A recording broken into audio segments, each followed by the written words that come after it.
Yo, people, welcome back to the YouTube channel. You already know what time it is. It's time for All You Can Eat Chelsea. And my God, were we meant to be eating today? We were meant to be eating and feasting and celebrating, and we had a whole plan in the group chat. And for some reason, it was actually a possibility. Because I'm not gonna lie to you. You know my preview. I wasn't like Miz. I wasn't really daring to do or to dream. That's for Tottenham. I let them do all that slogan stuff. I was just vibing, relaxing, enjoying, looking forward to the game, and just low expectations means low amounts of disappointment. My God, this team, and I said it as well. This team will make you dream, even when you don't want, even though when you don't really want to get roped in. They'll make you believe that you got a chance. They'll do it to you because they never say it's over. They never give up. Mad. But we're gonna get into it. Probably one of the most dramatic nights in our history, to be honest. Just not ending the way we wanted it to in the end. But Miz, how are you doing, bro? Talk to me. Welcome back. Yeah, man. It's definitely an emotional roller coaster, but I completely believed it as well. I truly pictured it, visioned it. And I even said it to Younes. I remember in the group chat, 3-0, bro. 3-0 is happening. And I remember when we got to 3-0, I was like, I was remembering the WhatsApp message that I sent. And do you know what? It was mad because straight after that first leg, I was like, man, that's I don't know how we're going to turn this around. But something happened to me 48 hours before, and I was doing a video with Ryan, tactical video. And the way Ryan broke that match down, because I asked him, Ryan, how are we going to beat Real Madrid? And he broke it down. And that's pretty much what happened in the match. And from that moment, Ryan and I were like, we are so winning. We are so winning. I can picture us winning this. And look, obviously we're going to get into the match, but I just want to say that, yeah, like disappointed, but I'm so proud of the team, man. Honestly, I am so proud. As I was saying to Matisse off air, if you ever lose, that's how you lose. All right, that's how you lose. Because at the end of the day, even though we lost the tie, I swear to you, Chelsea Football Club is getting praised more than Real Madrid. So it's like, in essence, it's like you've won all our hearts, even though you lost. Like, that for me is a huge thing. So, look, hopefully we can keep Thomas Tuchel and the future's bright. Yeah, it was a very emotional display from them, I think, and they definitely responded to what happened last week, which was just mad. But Younes, bro, welcome back into the building. How you doing? Talk to me. I thought I'd be able to sleep it off. I haven't. But like normally, I thought you sleep it off, you wake up and you're like, okay, it's done. No. I woke up exactly how I went to bed. That was the most. Obviously, we've played finals. We had the Champions League final and all of that. But I think last night was the most emotional roller coaster game that we've had in years. Easily, because we went into this game.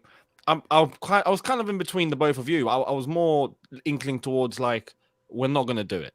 It's just too big. It's too big, right? We're going to need a miracle here.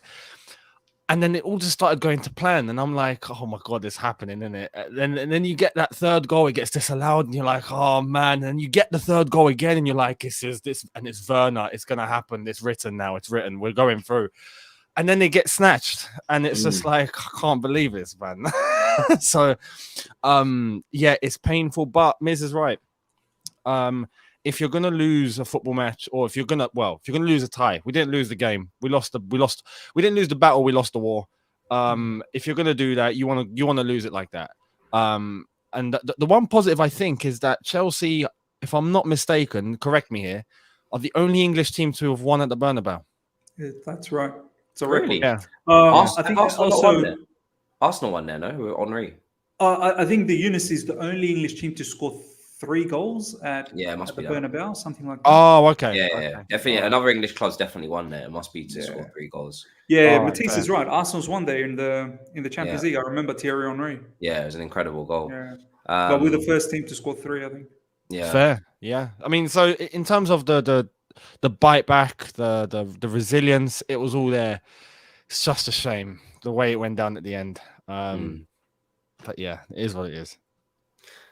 I never, only when we went 3-0 up, then I was like, oh my God, we could do this. Like, all the goals prior to that, I was always just, yes, I was going ballistic, but then I was always calming myself down pretty quickly because I was just like, it's Real Madrid. It's Real Madrid. It's Benzema. Benzema hasn't done anything yet. He's going to do something. He's going to do something.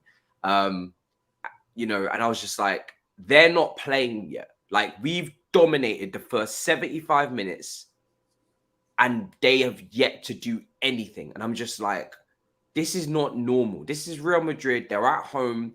At some point, they have to respond as a team, surely. Because this is just becoming like, one of those nights that everything's just going too well. Like, everything's going too perfect. Werner's having a great game, even though I had question marks as to whether he'd be able to continue his form from Southampton. I didn't have him in my team. Alonso is having a great game. We all probably had him starting, but he's another player that always has question marks around his head, and we'll still continue to have them even after this match. He ends up scoring. When that was disallowed, I was like, is this a UEFA thing now? I was like, oh, UEFA. So now suddenly this is why they speak on UEFA and the money laundering and the money under the table, the notes are being handed. I was like, yeah, this is. But when the third goal crashed in, I was like, oh my God. If this actually happens, my chest is going to explode. With 15 minutes to go. Oh, yeah. I was just like, nobody's going to be able to talk to me. I will be on everyone the Victoria aside. line, causing problems on the way home. On the Victoria line, I will cause problems. It will be I will not be very likable if we end up winning this game for the next week. I just know that I feel like I took the defeat well. I was very humble. But if we do this, smoke for too many people. It would be mad. And when we went 3-0 up, you just sense the team was like, yo, it's in our control now. But yeah, do you know what it is as well? It's Real Madrid's quality, even when they don't play well. It's Modric, it's Benzema. Yeah. These kind of players, these are the kind of players that we don't have. And I think Thomas Tuchel said this best. We have to play at 100%. And when we play 100%, we're brilliant. And he's spot on. Because last week we weren't at 100% and we lost. We got bad. But Real Madrid don't have to be at 100%. And we saw the difference because they weren't great against PSG. We said that in our previews when this draw was made. They weren't great against us for 75 minutes. But Modric gets a bit of time and space again. Same as the first leg. And that outside the right boot pass is just something that we're not capable of. That is just another level right there. That is a generational, extraordinary midfielder that goes right up there for me now with the Iniestas, the Xavis, the Zidanes. I put him up there because he's just that good. I really think he's that good. I know a lot of he's multi-generational now. He's incredible. He's honestly ridiculous. And I'm still going to carry my salt from Daniel Levy to this day. We could have had this footballer, We actually could have had this guy. Like, anyway, let me not get into one. And then, again, we're in extra time now. And you know what? We exerted so much energy. Pulisic, half chance going over the bar. Kai Havertz's header saved by Courtois. Jorginho's shot lashed just wide, kind of scuffed it. We had so many... Alonso, we should have had a goal there. We had so many moments. And as soon as we got to extra time, I was like, these brothers must be knackered. They must be so tired because mentally, forget physically, just imagine how we're watching at home. Look how mentally drained we were before, like just as extra time started, we were probably feeling like we played 3 matches of entertainment. We were so drained. And then for them, they must be so drained as well. I just looked at extra time and I saw Camavinga coming on. Again, makes the difference. Another French talent that is just... They just swooped in. They got him early. They knew that he was, a lot cheaper than he should have been. And for the second knockout tie in a row, PSG, he also made the difference when he came on. He comes on and he just gives them new life again. And as soon as he came on, suddenly now the game changes because they got energy again and rejuvenated. And like I said, they never really got going in the first place. So now in the extra time, they're bopping the ball about with confidence. I'm like, oh no, this is not good. This is as much as we've done all the hard work, they're about to do the hard work in the moment that matters now. The last part. I don't know how to describe it, but it's like a group project at college or university, and you do all the hard work right up until the presentation, and then this bastard comes in who did absolutely nothing all presentation. You ain't been able to get a hold of him on WhatsApp. He won't do none of the research. He ain't collecting none of the data. You get to the presentation, he's like, I'll do it. Now, what are you talking about? You'll do it. You ain't been here. What are you talking about, Benzema? You ain't even been on this pitch. Now you want to do the presentation. You're like, you know what? Go and do it. Does the presentation, smashes it. Everybody's getting A's, but you weren't even involved. It's true. This is what Benzema just did. He just scored 3 pinpoint headers in 2 ties. First game, of course, he was brilliant. This game, I didn't really see him. We locked him up. Reece James had a blinder against Vinicius. Didn't let him get past once. But Vinicius gets away one time in some space, pinpoint accuracy cross, and header into the back of the net. I mean, but listen, that's just me summarizing. Miz, what did you make of Timo Werner, Mason Mount, Kai Havertz front? Just what did you make of us even going forward as an attack, as a unit? Because it was ridiculous, bro. Yeah. Before I talk about it as a unit, massive shout out to Mason Mount. I mean, I've been highly critical. I think most of us have been. And I still want to see consistency, but I have to say the intensity, what's the word that I'm looking for? The focus he brought in from the Southampton game. And I noticed he didn't even celebrate too much when he scored or when he assisted. He got 2 goals against Southampton. He had an absolute blinder of a match. He was man of the match that game, along with probably Timo Werner. But it was his focus. It was like as if it doesn't bother. I could score 6 today and it would not make me happy. He was so focused to looking at this game. And then this game comes around. My days, he was electric that first half, Mason Mount. He was everywhere, winning duels, linking up with Havertz, linking up with Werner. And I'll get to Werner very soon as well. But that finish for that first goal, man, wow, that was powerful. That was powerful finish. Then he produced that assist. And this is the thing, it's not just about goals and assists, like, because that's what we generally talk about with Mason Mount, but it was the complete package of Mason Mount, which was so fantastic. I was just thinking, then you have someone like Bruno Fernandes in Man United who literally shies away from big game. And here you have a youngster like Mason Mount, like thriving to shine in the biggest stage. Yeah. Honestly, like, next time I do slander or next time I say something negative about Mason Mount, I really do need to think a little bit, because what he's displayed in the last couple of games is he gave me belief that he has the quality, big time. Mm-hmm. Big time he can be number 10. The way he was passing, those passes against Southampton as well to Ruben Loftus-Cheek, so on and so forth, and even in this game in Real Madrid, it made me believe he can be the player just behind the strikers. It's just about consistency. Yeah. In regards to Timo Werner, I think we need to understand one thing is that when you play attackers in an attacking style of football, you can get the best out of even someone who's not looked good the entire season, right?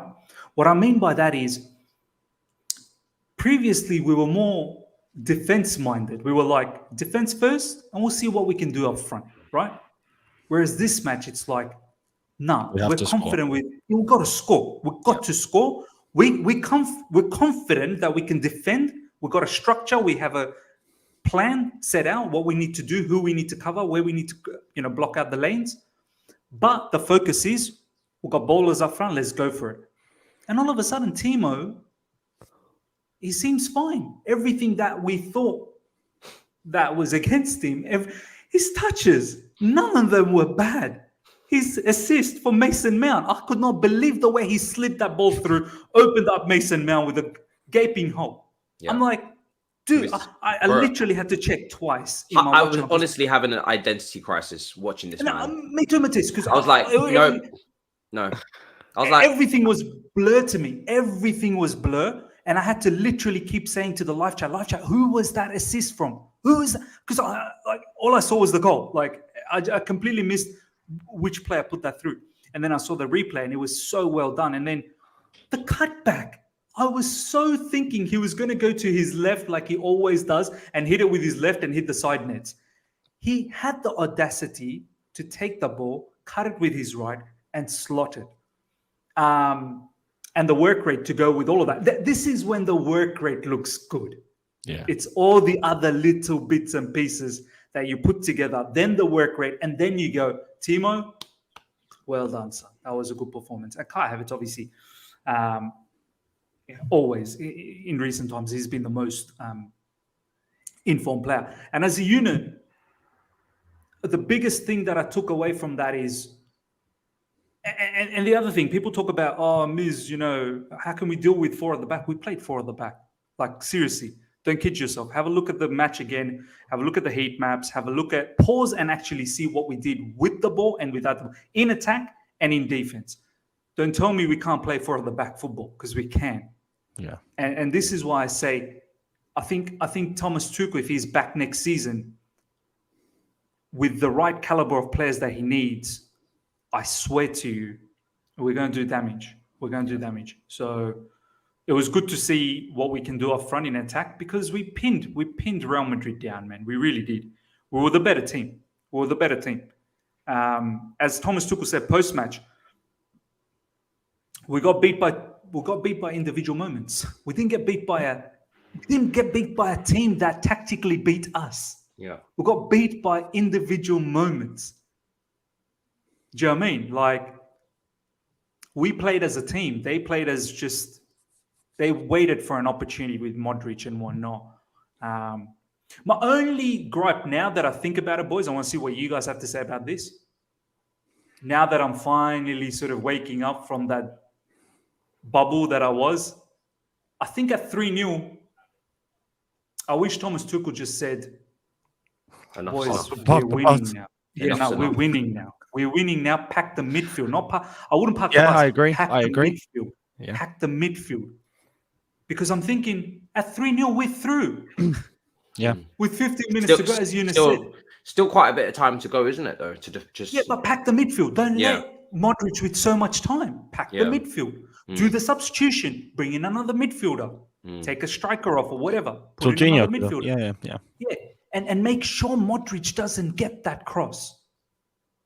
Because when Modric got that cross...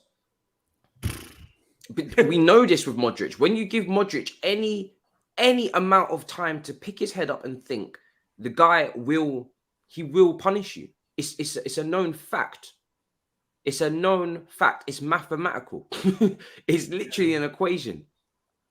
Space. I think you know what it was, Modric. I think it might have been adrenaline, boys, right? Like at 3-0, it's adrenaline. Yeah. It's very difficult in that moment to calm down, for sure. And I think we saw that potentially, and I want to ask you this, Younes, because does Tuchel trust his depth? Because he took so long to make changes in that game.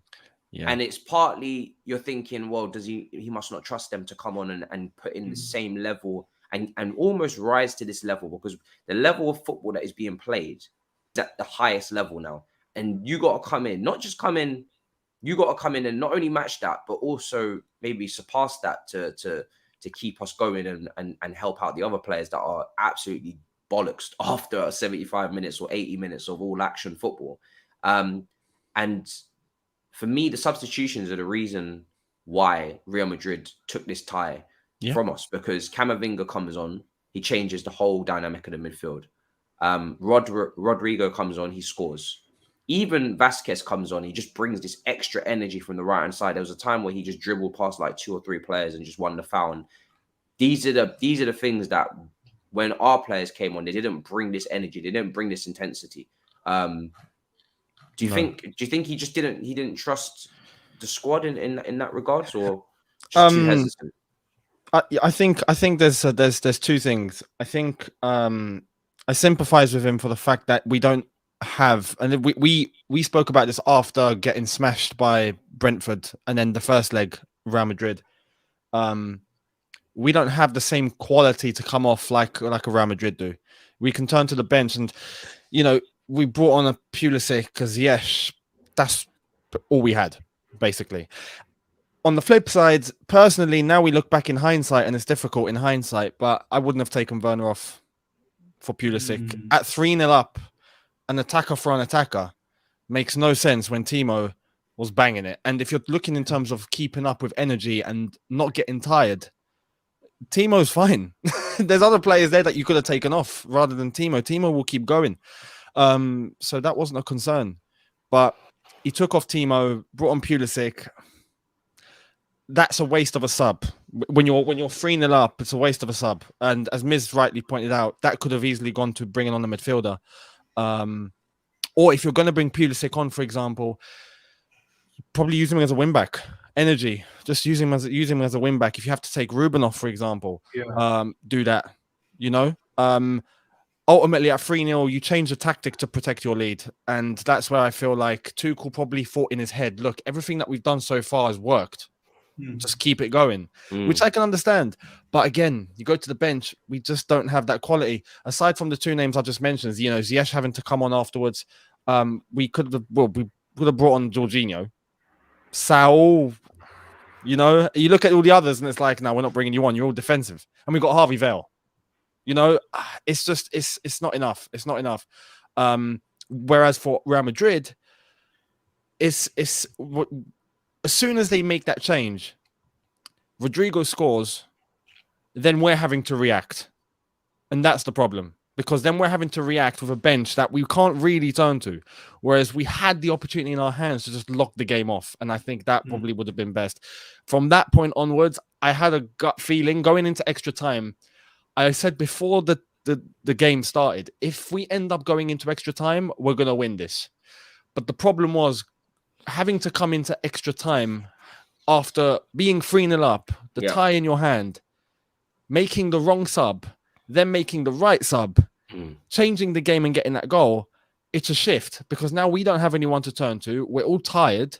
Real Madrid have players to turn to. They've got the momentum. You're chasing again, and after what we've done for 75 minutes, chasing and getting to where we wanted, now we got to do more, and I think it was just too much. I just think it was too much. Yeah, I think so.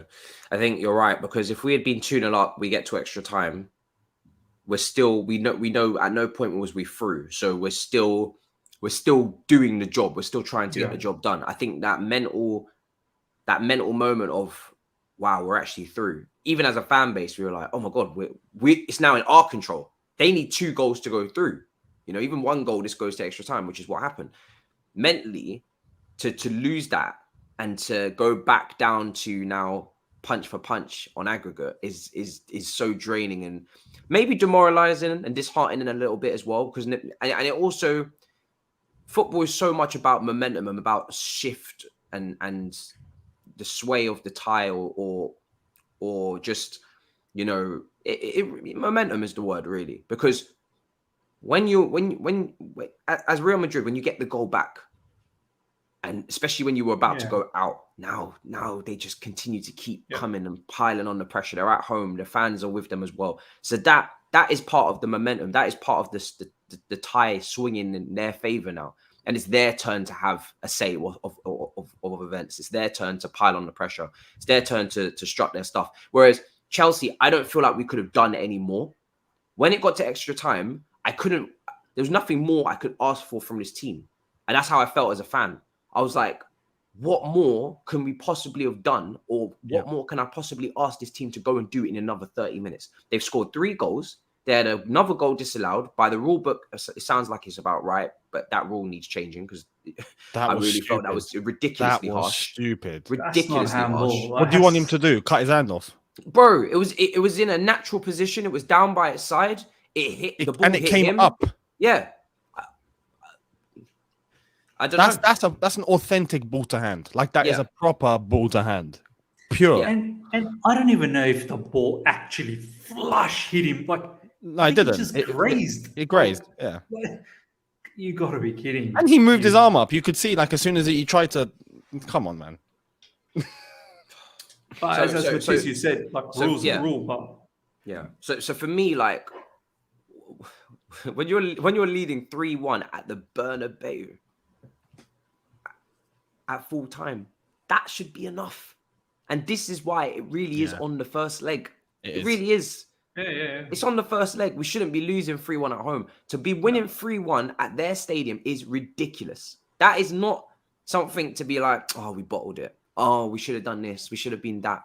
You're going to make mistakes. They're human. That pitch is huge. I don't know if you guys felt this, but when you're watching Real Madrid at the Bernabeu, everything looks bigger. The pitch looks bigger. The goals look bigger. Everything just looks so big.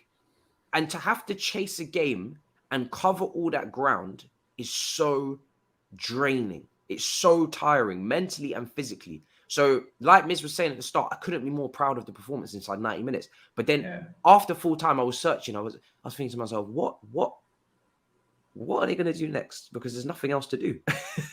I was kind of worried for them. I was like, you've kind of done everything and you still didn't get the A star. So I don't know what advice to give you from here. Like do you know what, Matisse? Like, I still deep down, like not once in my watch along was I worried that we're getting knocked out.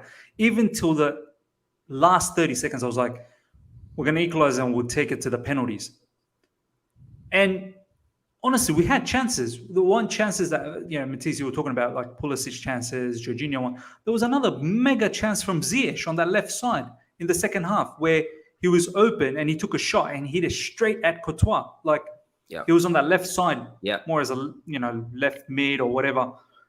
Had he just drilled it, like aimed it, picked out a spot, that's a goal for him because he was open. That shot no one was on him, but he hit it straight at Courtois. Obviously, there was the Havertz chance. So Pulisic, a couple of half chances. Jorginho. Look, we had enough. We had enough. I'm not. As I said, I'm not gonna sit here and cry and moan about that. Disappointed, yes. I'm so proud, but it gives me the belief. What it gives me the belief is that I can't wait till this ownership situation gets sorted. Number one, I need this ownership fucking thing to be sorted, like ASAP. Yeah. And get the new brothers in, sit down with Tommy Tuchel. Yeah. And you plan to win the Champions League next season. And not just that, you plan to compete for the Premier League because I think this manager is the closest thing that can come to Pep and Jurgen Klopp. He's incredible, yeah. You have to look at what he's doing with this set of players who are probably not suited to play his style. Imagine you get his players that can play his style of football. It's a wrap. It'll be mayhem. Good luck to anyone trying to come to us. So, let's get this ownership sorted and But I do want to say one thing though. We have to win the FA Cup. I feel like we need to win that now. Oh, bro, we have to. No option, bro. Don't even talk to me about the FA Cup. We got to go through Crystal Palace, and I don't care if it's Man City, Liverpool. We need to win that. It's going to be one of them. These players, here's where I'm a little bit critical. They seem to be only waking up when their backs are against the wall. Exactly. In life, your back is not going to be against the wall always. So what do you do then? On a day-to-day basis. When it's going your way. On a day-to-day basis over a 38-game season where it's just a normal day at home to Everton. When are you going to come with the same intensity, the same energy? Because this is what City and Liverpool, this is why they're so far away from us. Because mentality moguls, For them, every day is Real Madrid versus Chelsea. Every day, Bernabeu. Yeah. But even that, look at yesterday. As soon as we get that third goal, in terms of having to actually keep that lead, we couldn't. And that's the story of our season. Every time we end up 1 foot ahead, We concede, and it takes us to having to go down or being in a situation to react and actually, start playing how we need to. Yeah, last night, And that's basically the first leg to the second leg, isn't it? Basically, yeah. And I'll tell you the classic performance, right? Classic performance. Obviously, we touched on Timo Werner, and we'll see where their consistency. I'll tell you the classic performance that lets me know this is a mentality is Marcos Alonso. I swear to you guys, I've never seen this brother play that well. Everything was on point. On the ball, control, passing, defending, creeping up to the box, and even that goal, that finish, everything was on point. And you know what it told me about Marcos Alonso? He can't be bothered for any other day. He can only be bothered for these type of days. That's what it told me. It told me that he has it, but he can't be bothered. He can't be bothered on a Saturday afternoon against Brentford.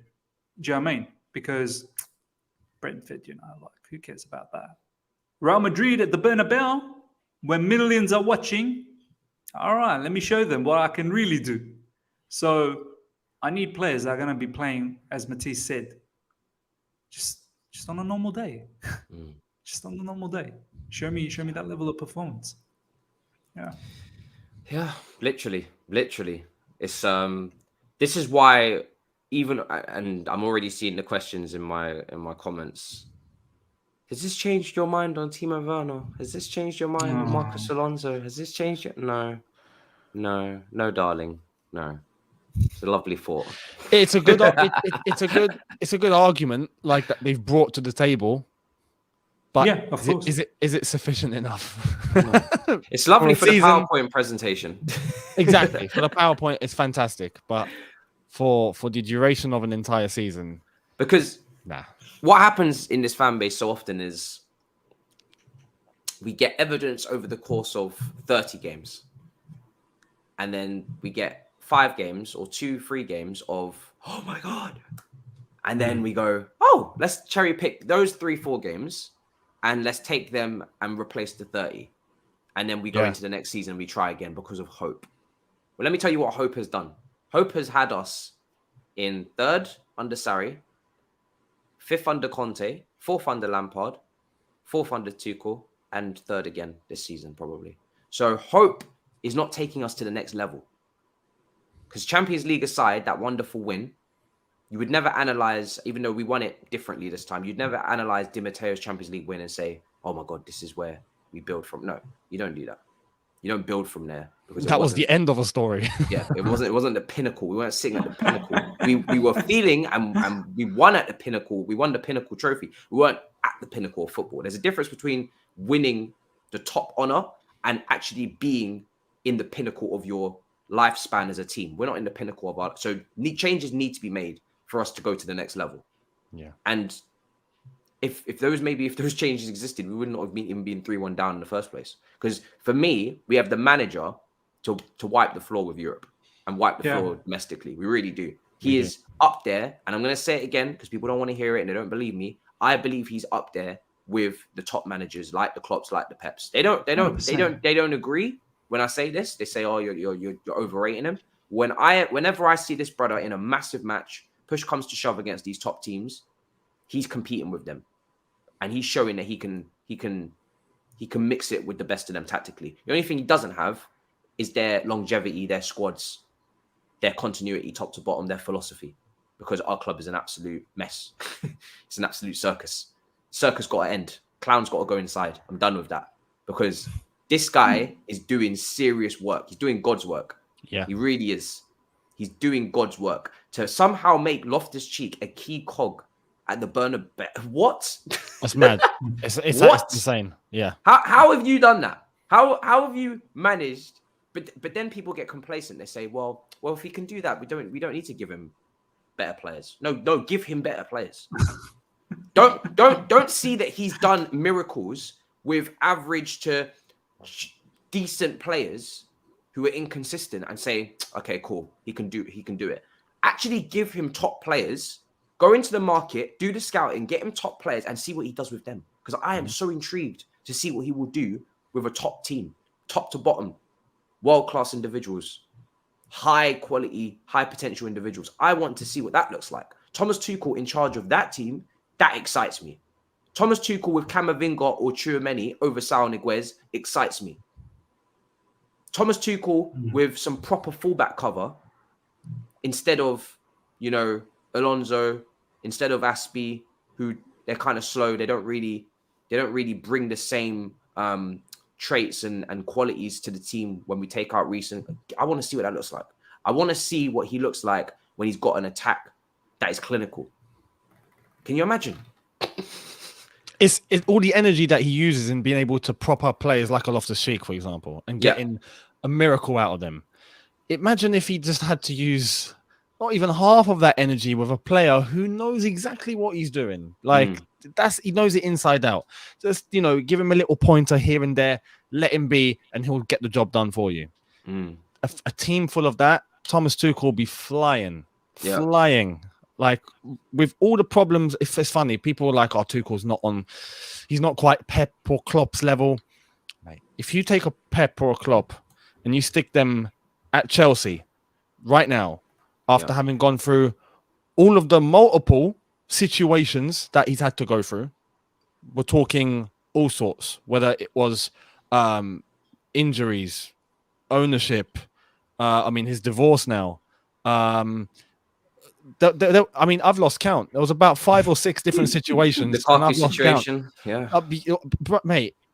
If you take a Klopp or a Pep and you stick them in that situation, they will be struggling.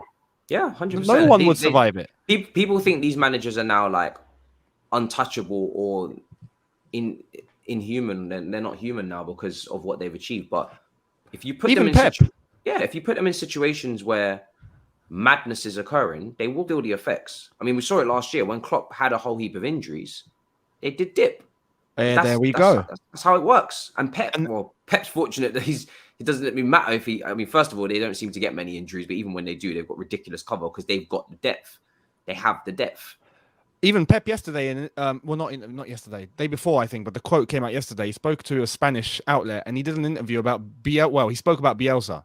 And he was like, if you give Bielsa this team, he'd be winning. He'd be successful. He'd be winning all sorts of trophies. And if you give me that Leeds team, I'll still be in the championship.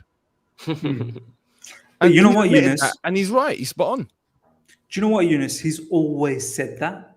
Like, people think he's being sarcastic about it, but he's not. He's saying, no, I'm not going to win in Sunderland. Like, do you know what I mean? Like, if you put me as a Sunderland manager, I'm not going to win. That's why he praises Bielsa so much for the level of job he did with Leeds. And so many people downplay that. Yes, Bielsa was naive at times, what he was doing with Leeds and how they were getting spanked. But somehow full around, the way Leeds came up, the way Bielsa was playing, it was amazing. And Pep realizes that he needs not just a team, he needs a particular club with owners that are going to consistently back him. He said it, I need money. Without money, I need the top players. Without top players, I'm not going to be able to do what I do. So this BS comparison when people say, but can Pep do it with another club? It doesn't matter, mate. Can you do it as Stoke? Who cares? He's doing that at Man City. That's all that matters. And even with money, you've got to be careful. Like, a lot of people think, just splash the cash, you'll be fine, you'll get out of a hole, you'll be successful. PSG are a fine example why you won't.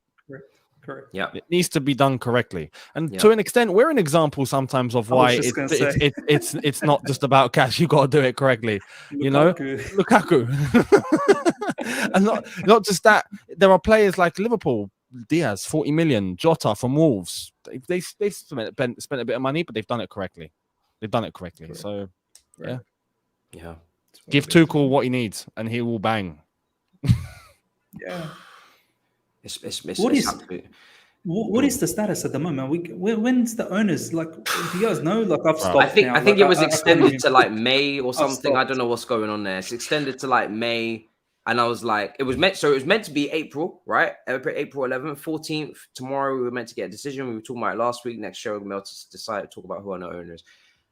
Then Rain Group apparently extended the deadline to May. I don't know why. Maybe they need more time for the May. Yeah, apparently next month. I thought it was a week. I don't know. No, I seen May. that process, I think, was extended a week, but then the sale of the club will be done by the end of May. Yeah. Okay. Maybe. Yeah. But maybe it's just to give the Ricketts more time to build up their. That's what it is. Build up their reputation a little bit. Yeah. They got a new guy involved. You heard about that new guy involved? That yeah. Why don't you just do a new protest and just say, just give it to Ricketts? I'm over it. Like, just give it to Ricketts. I'm literally over it. Like, now you're just prolonging it. You're going to give it to Ricketts. You're trying to build them up. Just give it, man. Just bring them in. Let's get the new owners. Let's re-sign Rudiger because we've got bigger fishes to fry. Like, honestly, I can't care less anymore.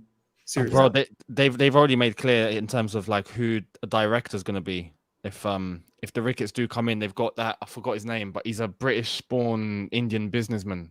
And he was in the Panama Papers. And if they take the club, he will be club director. So he's the one who's going to make the decision. We're going to turn into a corporation, basically. Yeah. Does that brother know anything about football? No. You're right, though. I am tired of tired of the situation. I kind of just want it to get sorted because it's just going on and on and on and on, and it just doesn't feel like it's coming to an end. It's just every single day Rain Group extends. They just we're now, I don't know, August 2025. Rain Group have extended because Laura would like to change her last name to Bowie, and the Ricketts have just decided they'd like to change their last name to the Crickets just to be more silent in their proceedings with. I was like, fuck, shut up, man. Are we still in sanctions in 2025? Club in sanctions? Yeah, Chelsea playing in the National League. So no revenue, no nothing coming in. A lot of money. You've got a capacity of 2,000 each game. Bro, this is what I'm talking about. It's mad. But you touched on it when we were talking about it. Is there anybody else we need to like dish out ridiculous praise to? I feel like Rudiger was nuts. He was dealing with some serious transitions and counters on his side, and do you know, in extra time he looked dead. Every time the ball went down his flank, he looked like he was just like having to dig so deep to find the ability to run to get that ball and to just like win, like because he was dropping to the ground every time he got there so he could win the foul. He looked so dead on his feet. Yeah, it was nuts. Reece James is someone we need to big up, I think. Yeah. Benzema got his jersey at the end. He asked for his jersey. He did. Yeah. That's massive. He went to Reece and was like, yeah. If that doesn't show what Benzema thinks of Reece and the player he's going to become, speaks volumes, doesn't it? Because he would have seen it firsthand what Reece James did to Vinicius all night. He would have seen. I've never seen anyone handle Vinicius like that. So I think that must have impressed him a lot, and that speaks volumes from a even player the end. That is, The end. You could see Reece was getting dead. He was dead. Yeah. But Vinicius kept running, and I'm like, oh man, how is Reece stopping and Vinicius isn't? Yeah. And that too, he carried a yellow card from very early in the game. Like, yeah, he did. I was worried if Reece was going to get a red by the end of the game. But wow, Reece James, man. Honestly, I hope we go back to a back four and Reece goes back to being a right back. I think that role would suit him to the T. Him with another attacking sort of midfielder, it's going to look good. And then you have a, winger up front or whatever, a striker up front. Even in midfield, there's a conversation to be had now, man. Like Kante. Oh, we're doing this, are we? We're doing this, are we? Do you know? I'm gonna actually have a different. Like, I know you guys will probably because I saw it on social media. I'm not even gonna. Do you know? I don't want to bash him, but I know where you're coming from. Yeah, he did have some key giveaways at critical moments, but I'm gonna go and take it down the route of we over rely on this player. I've said it already. He shouldn't be. If he's not having a game, he should be hooked, like anybody else. but we can't hook him. Why can't we hook him? Because we don't have anyone. And that lies the issue. Saul Niguez has come in and he's not been good enough. He hasn't not put in a better performance than Billy Gilmour did against Everton and Liverpool in those man of the match displays that had Roy Keane waxing lyricals on Sky Sports. He is yet to surpass Billy Gilmour. When you bring in a midfielder in January, in the summer, and you know that you need a midfielder because Thomas Tuchel doesn't even name Loftus-Cheek as one of his free midfielders, and they come in and they contribute absolutely nothing, really, to our success, then there lies the problem.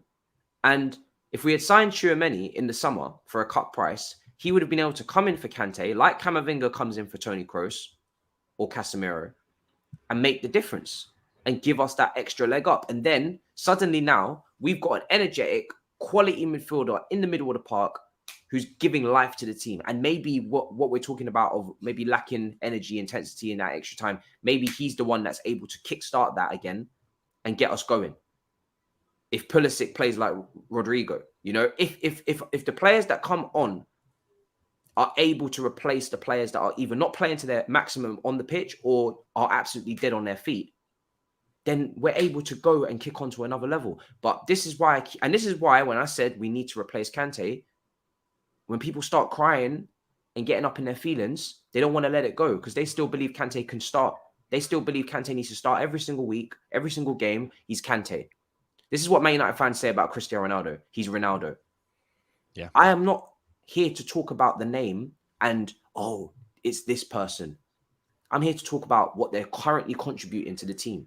And N'Golo Kante is no longer as influential and as crucial and as indispensable to this team as he once was. So what do you do when that happens? You replace him. Simple as that. But people don't want that. And now they find themselves in a position where they are now going to absolutely go overboard and completely blame him for the whole performance. We can't blame any individual player for the fact that we're out of the Champions League because it's over 2 legs. Yeah. Mendy made an error. Correct. Many errors were made in that first leg. You know, many errors from goalkeeper all the way up to striker when Lukaku came on. Everybody's made errors in this game as well. Errors from back to front. So you can't pinpoint it on a Kante or a Pulisic, or it's just not possible. It's not possible to do that. Some people have contributed maybe more than others, but the whole team have to take responsibility for the fact that they're out because they are the ones that put themselves at that deficit of 3-1 in the first leg. But yeah, like I've said, is this player indispensable? Is he irreplaceable? I've always said in the last couple of months, especially, he's not. If he was to be sold and we were to replace him properly, we would be able to still function as a football club. Yes, people don't want to see it; they're scared because they don't know life without Kante. I don't know, but I'm telling you, if we sell this guy, or we don't play this guy and we replace him properly, we will actually still be able to function. And in some regards, we will actually be a little bit better in possession. And we will be a bit better going forward. Because if the midfielder that comes in is more technically equipped for possession-based football and being part of the final third and those half spaces, we're going to gain something. Might lose something as well. Of course we are, because he's Kante. But that's life. You give and you take, you lose and you win. So I'm not as shocked by this as many others because he's been inconsistent for a while. And I've said this, and people, when I said that Kova is the level on Twitter and Kante has dropped off and he needs to rise to Kova's level, they wanted to fling shit and go mad in the comments and, oh my God, how could you talk to my precious N'Golo like that? It's just a little bit of basic analyzing of the performances, guys. You know, I know you're all emotionally attached. I love him too. He's a legend. But at the end of the day, if you can't see that his influence has dropped off this season, along with Jorginho, and that Kova has been ridiculously clear of these midfielders for not even just this year, but now actually for quite a few years, he's been building up his credit while they've been dropping off over the course of a whole season. Because Kova won Player of the Year under Frank, and that was undisputed. When was the last time Kante or Jorginho was in conversations for Player of the Year? Doesn't exist. Ballon d'Or, fantastic. Champions League run, fantastic. That's a span of 8 games. I'm talking about bread and butter, 38 Premier League games, all competitions. These guys, their influence has dropped. That's just the be all and end all it. But Miz, how do you see this? What really disappointed me last night was that straight after the game, a lot of people were talking about N'Golo Kante, and I was like, that's not fair on the rest of the other players. And even look, the way I saw the match was Ruben Loftus-Cheek played as an RM, Kova played as a LM, and Kante predominantly was the deepest midfielder. You didn't see Kante in like those areas that we talk about, the KDB areas up front as a cam, sometimes inside the box. He was actually, until, as Younes said, for 75 minutes, he was disciplined. He was disciplined, and Real Madrid did not have any sniff of a chance. So Thomas Tuchel was fine with N'Golo Kante being there, and he was disciplined. He was doing the job much like what he did with Southampton. In regards to the broader spectrum of things, do we need to have a conversation about finding a replacement or a backup for Kante? Of course we do. Of course we do. What hurt me was straight after that match, going into the timeline, and everyone was talking down on N'Golo Kante like he's the reason why we lost. Yeah. That's wrong, man. That is wrong. I still think till now there's a value in keeping someone like N'Golo Kante as opposed to selling and making a quick quid of about, 30, 40 million. There's a value in keeping him as a backup and playing him in important matches. Then you bring someone like, fan favorite Declan Rice, since everyone loves him. You bring in someone like Declan Rice and you play him on the traditional DM position or Shermani. And you have someone like, N'Golo Kante come off the bench. Can you imagine yesterday if a Kante coming off the bench? If we had someone 3-0, that would be mad. 3-0. You imagine that would have been 3-0 bringing Kante on. Yeah. How many teams out there that can bring that quality of midfield at 3-0 up to close up a game? Not many. So there is a quality. And as Younes said earlier on, was there a moment of Thomas Tuchel not trusting the bench, and that's why he took so long to bring his subs? There probably was. Besides Ziyech and Pulisic, the clear cuts to come off the bench, there was no other people that were putting their hand up that Gaffer put me in because I can make a difference.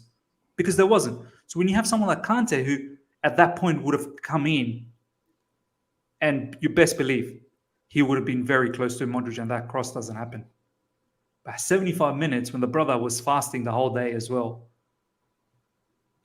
there is a human element, ladies and gentlemen. Like, you know what I mean? Like, and that's Modric as well, man. Like, it don't take too long for him to whip in across outside of his foot.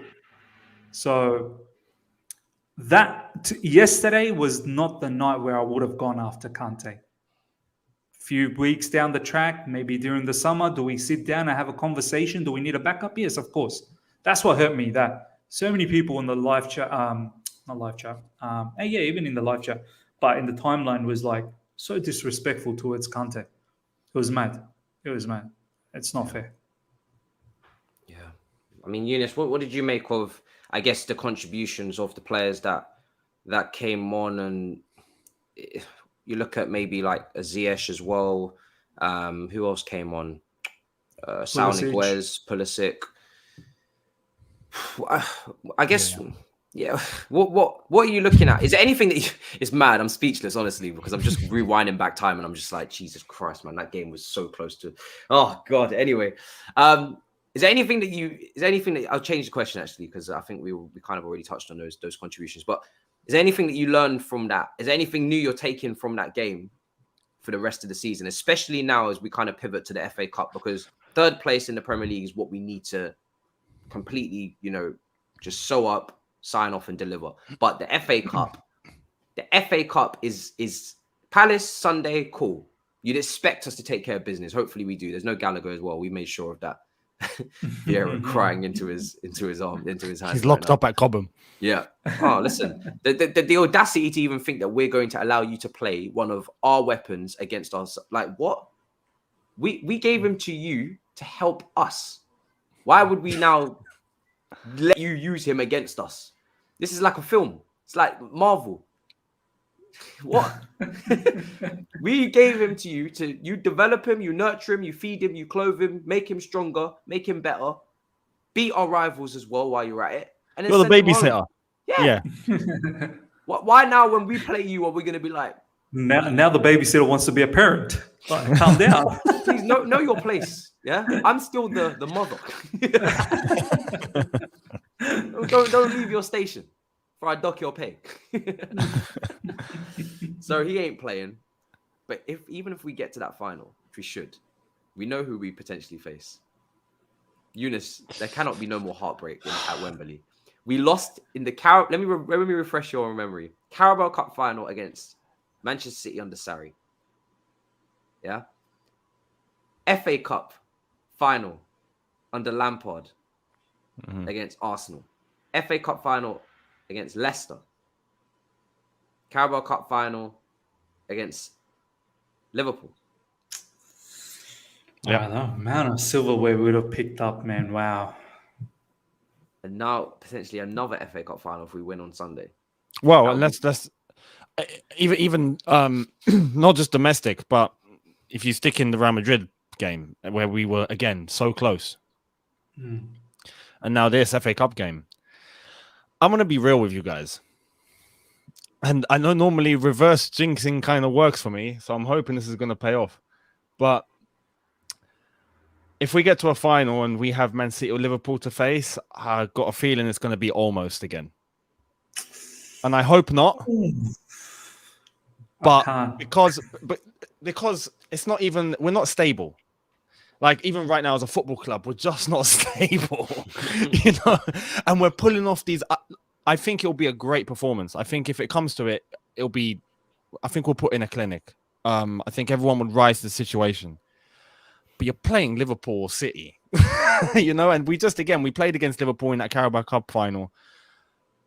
Almost, you know, and yeah, you know, that was on the basis of a penalty shootout. Anything could have happened. But this season, it just seems like we're the almost team on every single avenue we go down. So it honestly wouldn't surprise me for us to almost do it. And then next season, hopefully with everything sorted as a football club and everyone stable and hopefully a few reinforcements for Thomas Tuchel, then we take everything to everybody. I wouldn't be surprised if that's what happens. But do I believe we can win? Yes. 100%, especially based on last night. You put in a performance like we did last night, we can beat anyone on the face of the earth. Yeah. But it just feels like there's a trend, and right now, if that trend continues, the final, if we make it, is going to be almost again. So I don't know. I can't. It will break the players a little bit. I think it will break Thomas Tuchel if we don't.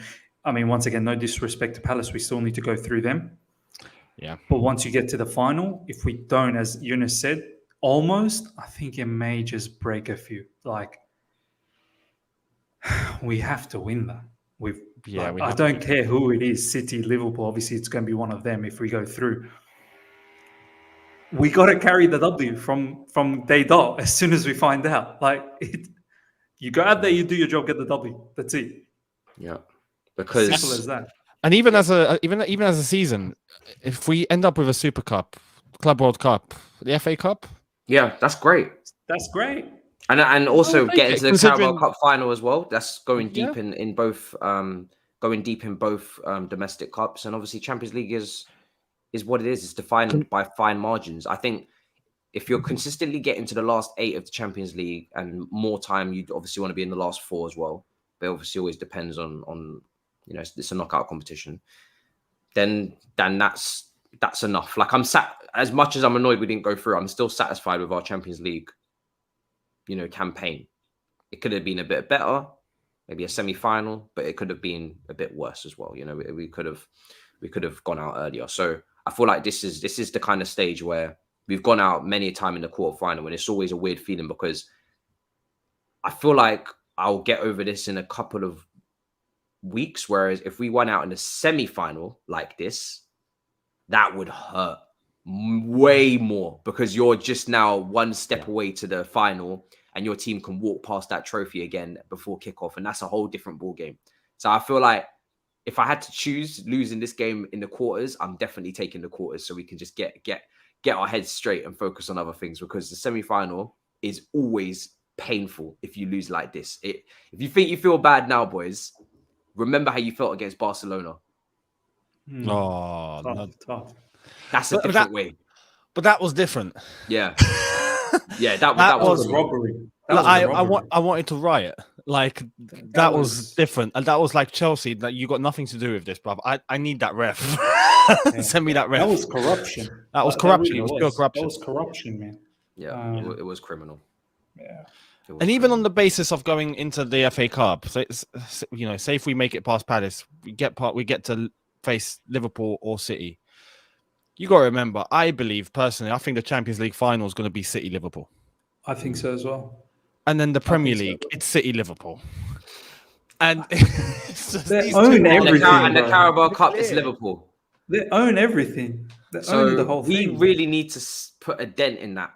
Yeah. Because the Carabao Cup slipped from us and Liverpool took that. Do you know what? I need Villarreal and Real Madrid to get to the final now. I need an Atletico Villarreal final. I love that. That would be. Can you imagine that? Wow. I need Atletico to win tonight. Yeah, 100% against Manchester City. They're only 1-0 down. They need to take inspiration from their nearest and dearest. Yeah. Yes. To make it an all Madrid semi-final. Good luck stopping KDB, man. There's a he's blockbuster screamer coming for you, Matisse. He's hitting it from 30 yards out. Yeah. And the ball will be written Matisse on it. This one's for you, Matisse, because you said something about me. You wanted to question me, yeah? Okay. Well, here I am, back in my finest form at the end of the season when it counts. Because this brother doesn't have like the most consistent season you've ever seen. He's not there throughout the whole season, but when it comes to the big games now, Chelsea. He's like an NBA player, Matisse. He only comes off of the playoffs. He ain't dilly-dallying around for the regular games. Playoffs, baby. That's where I come alive. That's what he's concerned with. It's what matters most. It's mad. But yeah, FA Cup, like I said, semi-final on Sunday, Palace. I'm looking forward to it at Wembley. If we get to the final, we can't lose 3 FA Cup finals in a row. No, we can't. We can't. We used to be so good at Wembley with Drogba. That's what I associate with Chelsea and Wembley. Drogba, domination, big game players, inevitability of winning. Arsenal in the FA Cup final, Manchester United in the FA Cup final, Liverpool in the Carling Cup final, Liverpool in the Carabao Cup final, Everton in the FA Cup final, Portsmouth in the FA Cup final. This is what I associate with Chelsea, is winning these games. Not Leicester, Arsenal, and then Liverpool or City. That's too much. Too much. Even with Palace in the semi-final, we got to be real. We can't underestimate them. No, they beat Arsenal 3-0. Good team now, man. You saw the way they dispatched of Arsenal. That was, I mean, it's Arsenal, but with us, there's a fear that maybe this game from last night could be playing psychologically, going into, you go from that straight to a cup semi-final. Players need to forget what happened, and it's not easy. So I hope they're gonna try and do that. Get rid of what happened in their heads and just play your game. Hopefully we go through. But it won't be easy for people thinking, it's Palace. It won't be easy. Yeah. Palace are a good team, man. Elise, Zaha.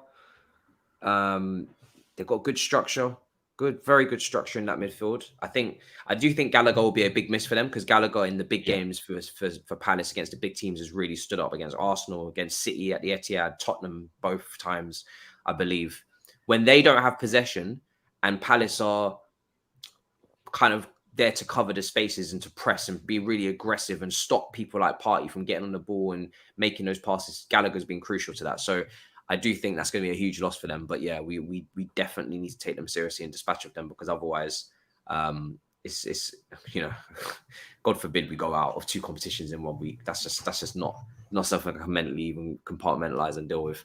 Season would be over at that point. Yeah, it would be, and then we'd be playing for we'd just be playing to finish third, and I think that would be a very underwhelming end to what has been a very dramatic season. They really should have done the Amazon documentary on us. I'll say it again. It really should have. We were the team. No, we chose not to. Did we?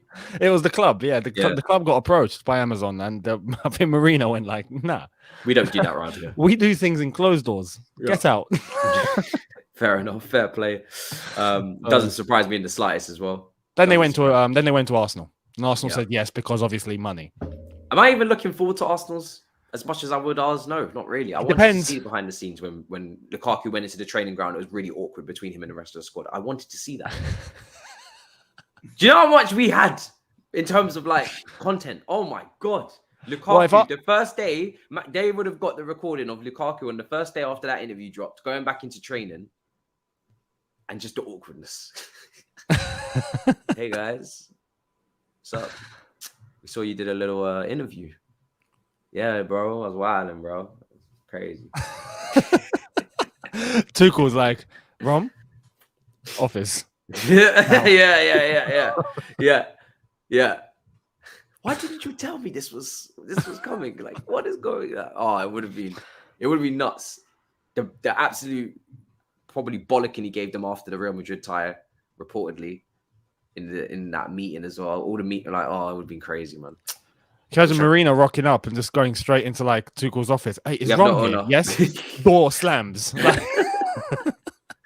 Goes to Tuchel. Yeah, we don't have an owner anymore. We've been sanctioned. Oh man, the drama. You edit that right and clip that correctly. You've got yourselves an absolute blockbuster of a film right there. Hollywood. It would have been incredible. It would have been absolutely incredible. The highs of being top of the league at the beginning of the season, and then the drop off in the winter period over Christmas. It would have been nuts. But listen, we're gonna wrap up. It's been emotional. I'm still not over it. I'm not even really. I was only just getting over the Carabao Cup final, and then God was like, "There's another one." Thank you, appreciate it. So now I can mourn this one until I'm for the FA Cup final, and then we'll see if I have to mourn again, or even the FA Cup semi-final. Maybe I won't even have time. Maybe on Sunday I'll be mourning again. But Miz, final thoughts. Talk to me. Oh, final thoughts. There are no thoughts. There are no thoughts, man. Look, there is only pain. There is only pain. There is final pain. There's no final thoughts. Look, our message to all the viewers: don't be too disheartened. Look at the bigger spectrum of things. Look at the crazy season we've had with so much drama, and we've put on a performance like that.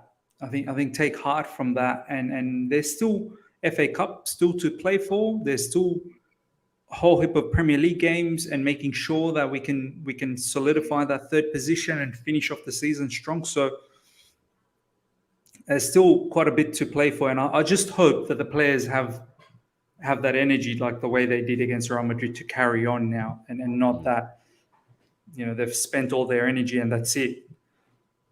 It is what it is. So I hope for us fans, there's something to look forward till the end of the season.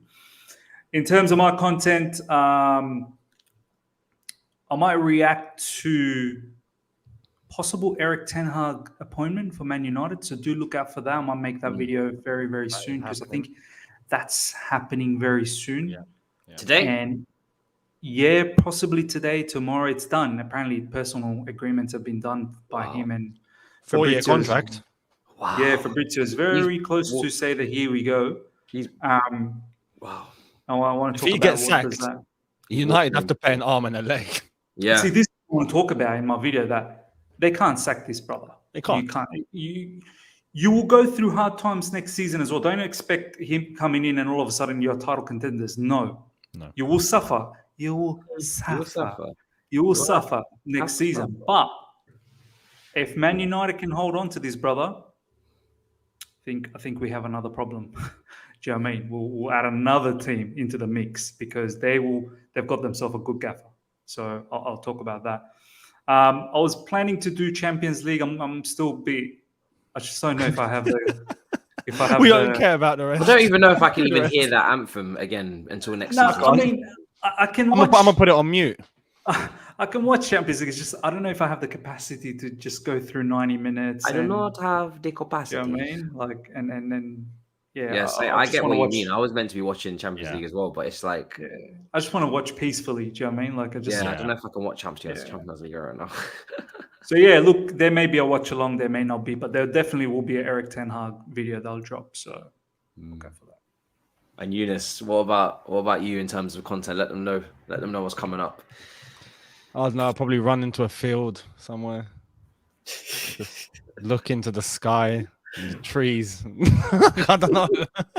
I saw your video, both of your boys yesterday. You were broken, Younes. For once, Bro. I think you even said it before the video. You go, I don't have any structure, and you were all over. Like you were just depressed.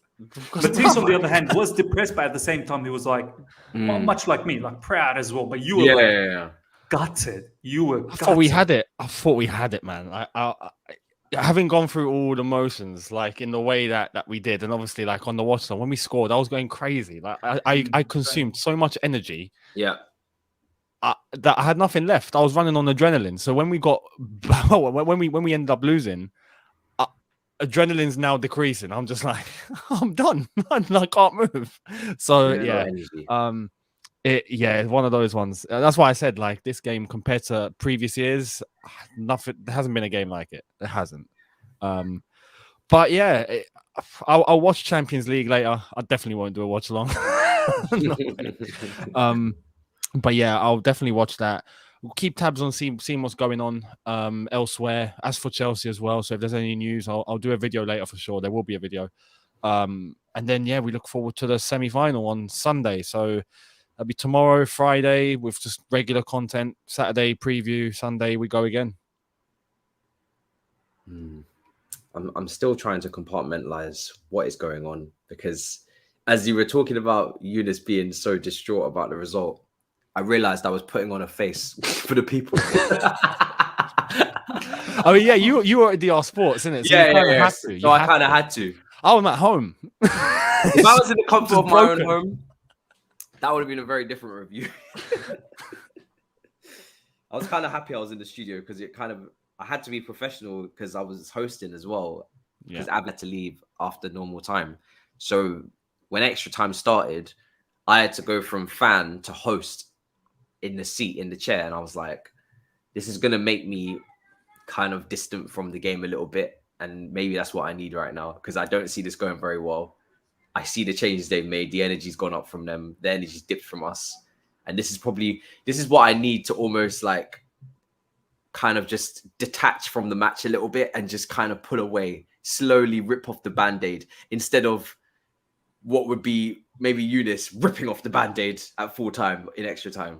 But guys, in terms of my content, obviously, I probably will do a watch along on Twitch for Atletico Madrid versus Man City, as that's the one that's actually still in contention. I think Liverpool probably booked their semi-final place when they got the draw in the first place. No disrespect to Benfica, but that's just how it's going to go. Then we start looking to Palace, and I might go to Selhurst Park in person there for the preview. May go to Wembley for the preview, just doing opposition analysis. We're gonna get into some good in-depth previews for this Palace game, because it is a massive game. And Liverpool plays City again on Saturday as well in the FA Cup semi-final. So we've got some great football ahead of us. Is that Saturday? That's on Saturday. Yeah, we're Saturday. On Sunday. Yeah. City play tomorrow though. Yeah, Wednesday to Saturday. City play tonight. Sorry, they play tonight. They play tonight, yeah. Wednesday. And then they're backing up on Saturday. Yep. Yeah. But then again, Liverpool play tonight as well. Play tonight. Yeah. So it's fair. Oh, so it's even. Okay. Yeah, it's fair. Yeah. So it's not too bad. Yeah. So that's going to be an incredible clash, because we just saw them play each other in the Premier League, and the level of that football being played there on Sunday was ridiculous. That was some of the passing was just next level. Thiago, the speed, Silva, De Bruyne. Oh my God. Cancelo. It was ridiculous, wasn't it? If there was a sense of an opportunity to exploit something, it was exploited. Yeah. Boom. It was exploited. It was exploited. Bro. I feel like Jota didn't cover himself in glory. He maybe didn't belong on that pitch. Maybe it should have been Firmino up there. Still got a goal though. Still got a goal, but he was quite poor. And there's been a bit of criticism from Henderson as well for Liverpool fans as well, maybe wanting to integrate Ox. But yeah, the quality and level of that match was ridiculous. But we had a top quality match against Liverpool in the Carabao Cup final as well. So I won't even say like, it's not like, and again, we had a top quality match last night. So again, when people watch these matches between Liverpool and Man City, they say, oh, they're miles away. Maybe in terms of squad, they're miles away because our squad needs absolutely cleansing. But when Chelsea play at their peak, we play on that level.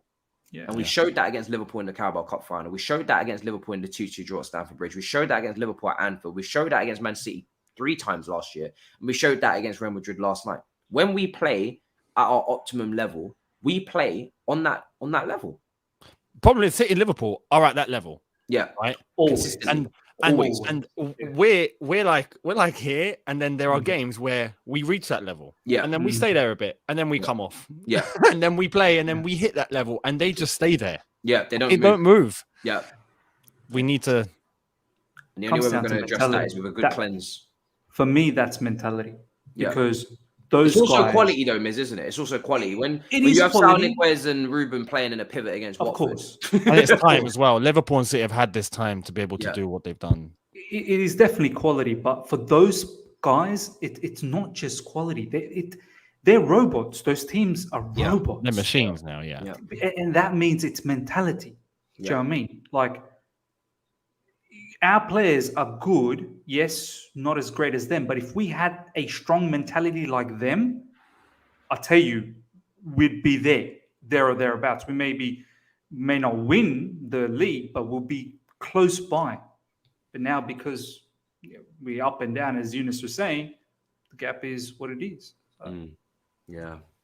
I think sometimes the quality as well just really does show. I think this team have the best intentions. I think under Tuchel, they really do want to be successful. I think they really, really love this manager and they back this manager and they clearly rate him and they have to because he's literally brought them the Champions League. But I think sometimes from an ability standpoint, they just can't do it. They try their best, like at home to Everton. Pulisic in the false nine, can't do it. Physically can't do it. Wolves against the back three, Pulisic in the false nine, physically can't do it. You know, couple brain farts in defense and it's all tits up because we don't have the attacking quality on a consistent basis to overpower these teams when we concede 3 goals we can't get 4. You know, we just don't have the capacity. It's as simple as that. We really don't. And the only way we're going to have it is in the market with some additions and some players going and we need to let go of some of this sentiment, the sentiments for some of these players that have been here for a long time, and even some that haven't been here for a long time, and actually start to really build a proper team. But yeah, listen, we're going to wrap this up, people.